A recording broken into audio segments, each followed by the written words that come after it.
Halo teman-teman, kali ini kita akan membahas mengenai pendekatan sistematis evaluasi radiografi trauma patah tulang panjang.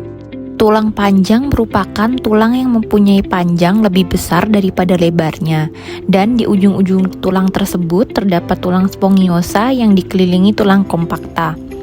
Tulang panjang memiliki 3 bagian, yaitu epifisis, metafisis, dan diafisis, yang merupakan contoh tulang panjang yaitu femur, tibia, fibula, humerus, radius, dan ulna.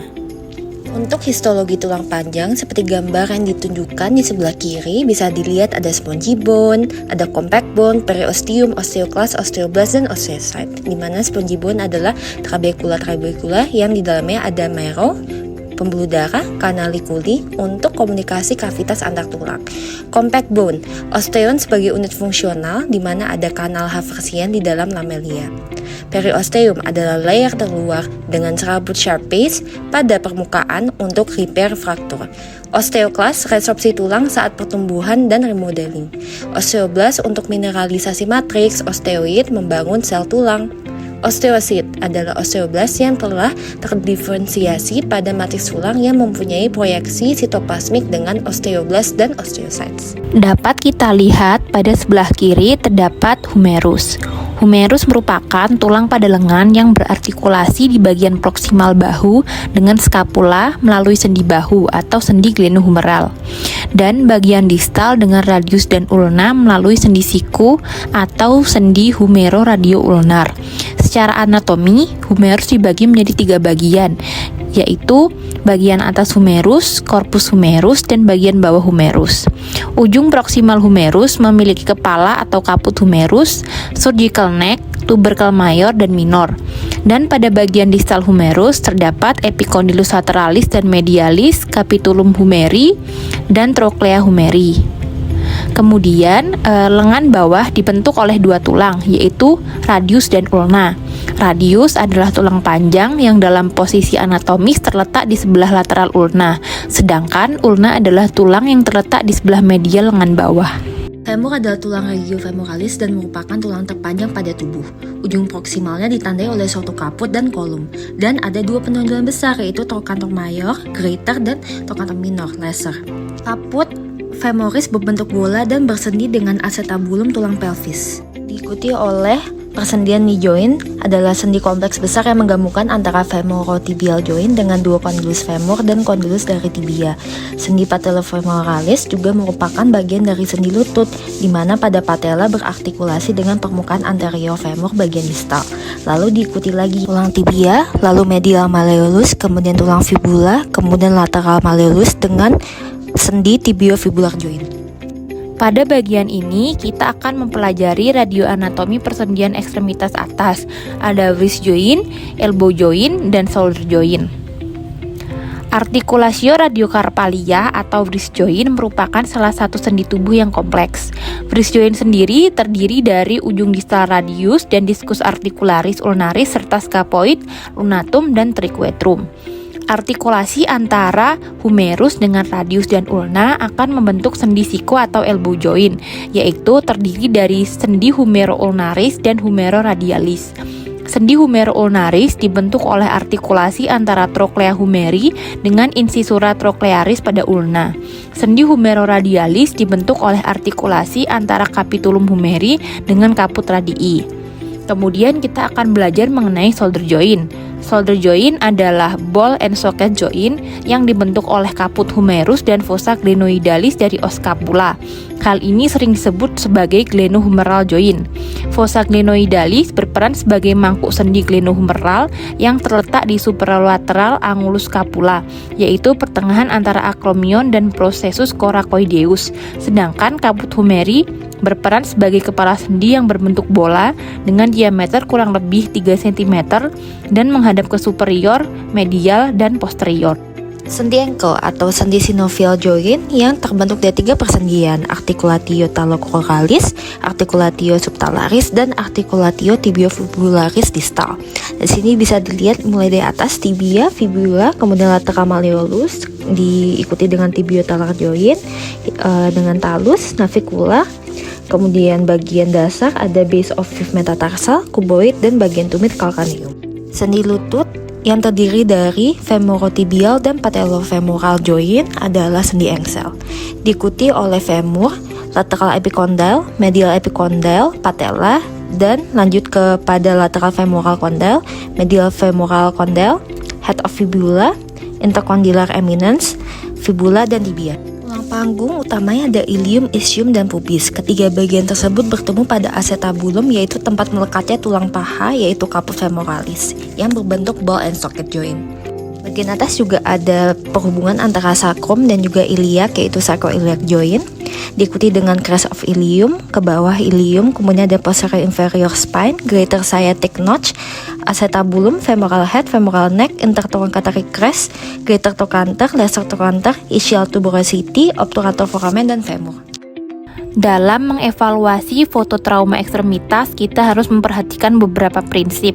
Yang pertama, yaitu dibutuhkan proyeksi minimal 2 proyeksi, AP lateral atau oblik.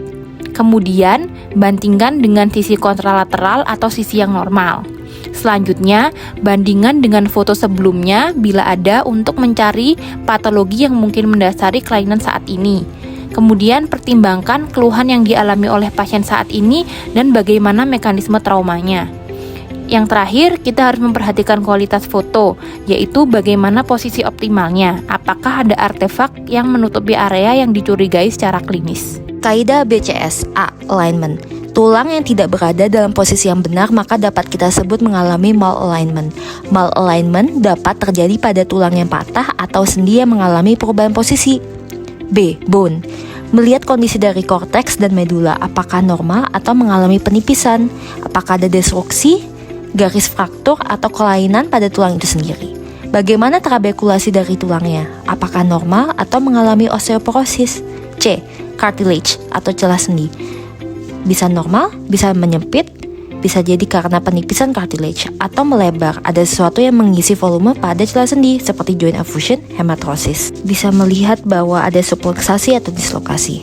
Kemudian S. Soft tissue swelling, yaitu pembekakan pada jaringan lunak sekitar tulang. A. Atau alignment. Alignment yaitu melihat kesejajaran antara tulang dan sendi. Kemudian kita harus melakukan evaluasi apakah ada dislokasi atau subluxasi yang menyebabkan disalignment. Dislokasi sendiri merupakan suatu keadaan di mana terjadi pergeseran secara total dari permukaan sendi. Sedangkan untuk subluxasi adalah dislokasi incomplete atau parsial dari sendi. Kedua artikulasi permukaan masih tetap bersentuhan. Dapat kita lihat pada gambar sebelah kiri merupakan contoh foto normal atau tidak ada disalignment pada tibiofemoral. Pada gambar yang tengah terlihat adanya subluxasi, yaitu terdapat disalignment pada tibiofemoral. Dan pada gambar paling kanan terlihat adanya dislokasi, tampak disalignment pada tibiofemoral ke anterosuperior dengan shortening dan patellofemoral ke posterior.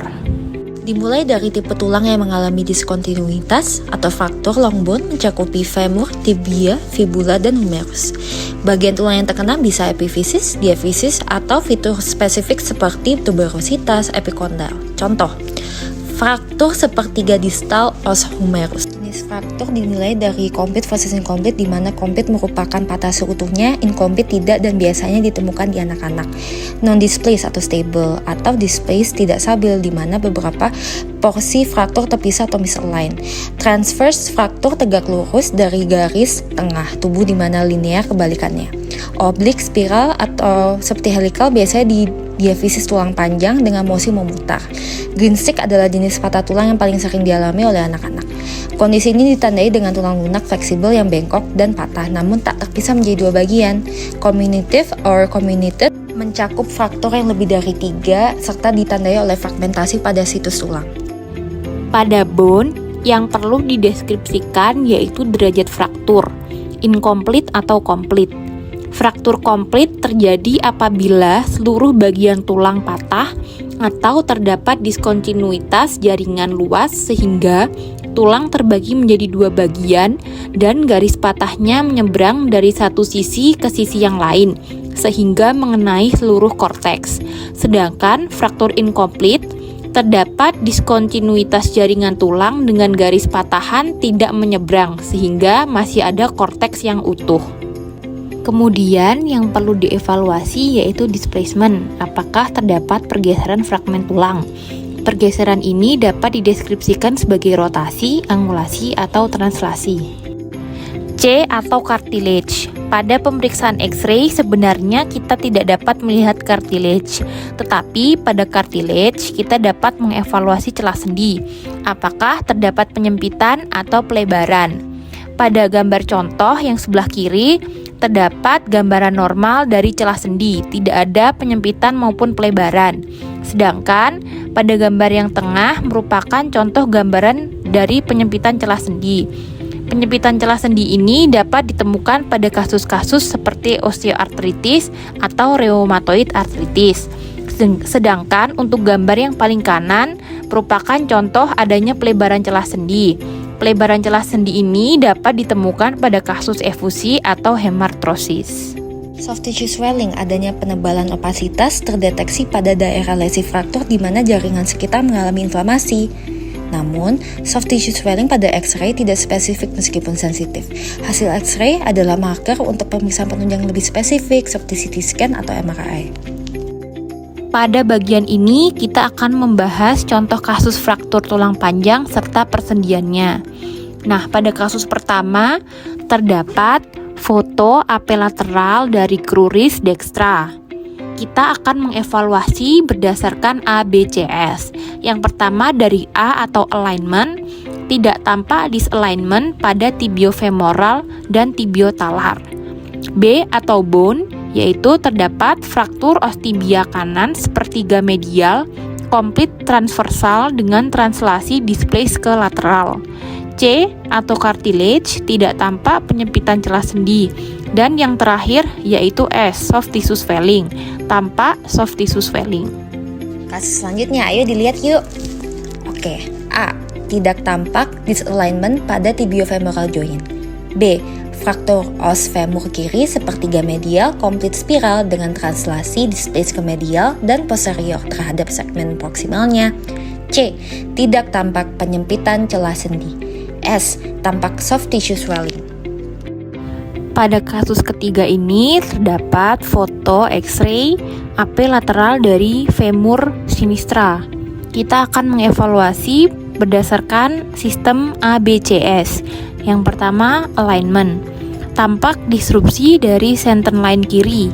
Kemudian yang bone, terdapat fraktur os femur kiri sepertiga proksimal, komplit spiral dengan translasi displace ke lateral.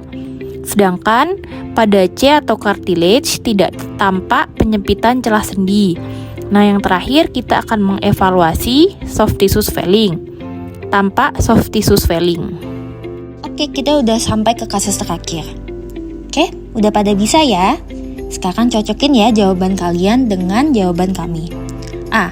Tampak disalignment pada tibiofemoral ke anterosuperior dengan shortening dan patellofemoral ke posterior. B. Tidak tampak garis fraktur, terdapat shortening. C. Tidak tampak penyempitan celah sendi. S. Tampak soft tissue swelling.